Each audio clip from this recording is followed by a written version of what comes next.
In this video, you'll learn how to build a curbless shower. Everyone deserves a safe shower, and curbless or barrier-free showers are especially safe for older or handicapped people. These showers are easy to access and help caregivers as well. This tutorial will show you the 4-step plan for building a curbless shower that will make it last for decades. It's important to understand how curbless showers work. The idea is simple. There's no curb to step over, and this allows people to walk into the shower or roll into the shower with a wheelchair. On that note, I recommend building the shower to fit the user. For example, I always make the opening big enough for a wheelchair or walker. And in terms of the length and depth, you can make a curbless shower relatively small. For instance, in this bathroom, I used a 32-inch by 60-inch pre-sloped shower pan. Thus, you could replace a bathtub with a curbless shower, but always consider the building codes in your area. My first step for this curbless shower involved the framing and plumbing. My prefab Schluter shower pan had to be 32 inches deep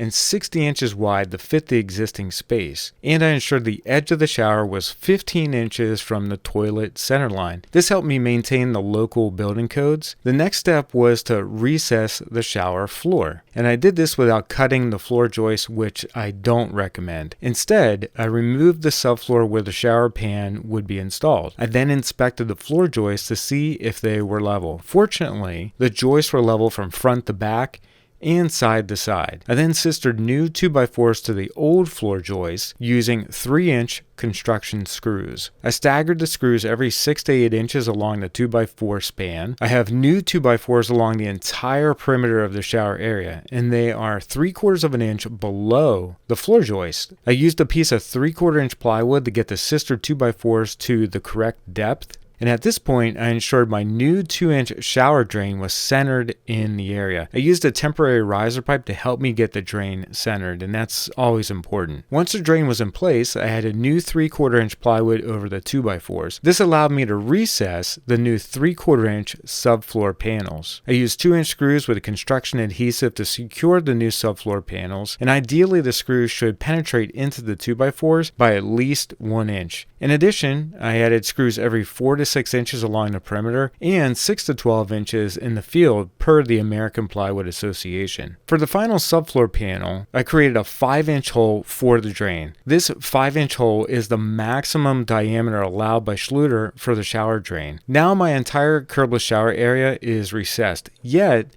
it's even with the floor joists. The goal here is to have a level substrate that doesn't move, and that's super critical for any pre-sloped shower pan like the Schluter pan I'm using. Now here's one step that some folks skip, and that's inspecting the stud walls. I placed a level along the studs to see if they were plumb and even. This is important for the shower wall backer board. So for example, I'm using cement board, but even if you're using a foam board, it's important to inspect these studs. Once I inspected the studs and fixed any problems, I installed the shower valve. I highly recommend installing a valve that has a shower wand, and normally that necessitates a separate valve. So in this case, it's a delta diverter valve. This is especially important for older or handicapped folks, and using PEX-A along with these delta shower valves made this process super easy. My next step was to waterproof the shower walls. Normally I use KERDI board, but in this shower I use cement board. Then I waterproofed it using KERDI membrane. The only reason I did this was because KERDI board was out of stock. I prefer waterproofing the walls first, then installing the drain. To me, it's really important that the drain be level, and it's really easy to do this without the shower pan in place. So once the drain is installed, I then set the shower pan in thin set mortar. Sometimes the shower pan is slightly higher than the bathroom floor, and that's okay because I added Ditra XL, which is 5/16 of an inch thick. And so what that does is raise the main bathroom floor, and in turn, it keeps the main bathroom floor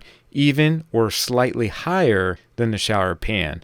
The reason that's important is because it keeps the water in the shower area. Waterproofing is critically important for curbless showers, and here's how I do it. First, I waterproof the pan against the drain. This circular piece of KERDI comes with the pan. Then I waterproof the inside corners of the shower using KERDI Carrick. I follow that with KERDI band, and then I install the KERDI band so that it overlaps the corners by 2 inches. It also overlaps the shower tray and the walls by 2 inches, and that's a really important principle to the Schluter shower system. I extended the KERDI band outside the shower, and I used one long piece that goes from the shower the whole way to the doorway. And then the final step is to add KERDI membrane to the pan and the Ditra XL. It extends 6 inches into the shower and 36 inches outside the shower.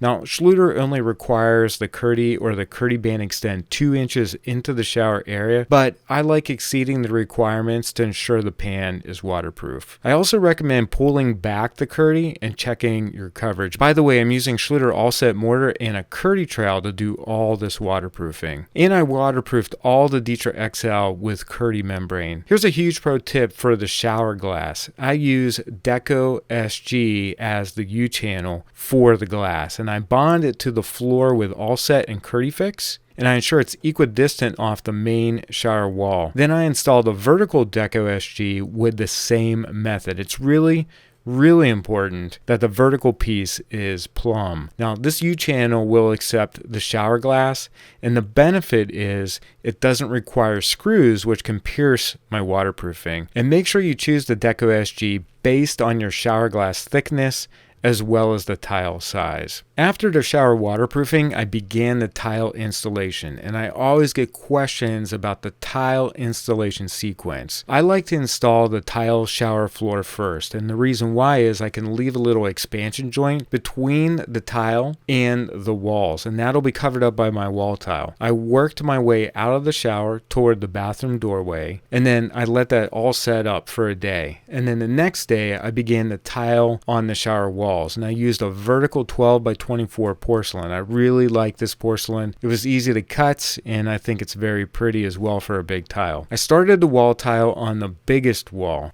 and I used a half pattern offset per my client's request, and I also used a tile leveling system to keep the grout joints even and reduce the tile lippage. I then installed the sidewall to the left and finished the tile on the plumbing wall. By the way, I capped the tiles using a black metal profile. It's Schluter Jolly. And then my final step was to tile the shower niche. I really like how this niche turned out. I used a black metal profile for the niche perimeter and a glass mosaic on the back of the niche. I like how that looked. It really makes the shower niche pop, and the black shower shelf that I used also matched the shower drain and the metal profiles because they're all from Schluter. By the way, I pitched that shelf slightly so that water would drain into the shower. And then my final step was to grout the shower. I like using Laticrete Spectralock 1, which is a pre-mixed grout, but it has epoxy-like properties. I like this grout because it makes any touch-ups or repairs super easy for myself or the client. They can do it themselves. Plus, it doesn't have to be sealed, and that's always a bonus. I use the same grout color on the floor as I did for the walls, and then I applied Latasil silicone between the tile shower floor and the wall tiles, and I also used this in the corners because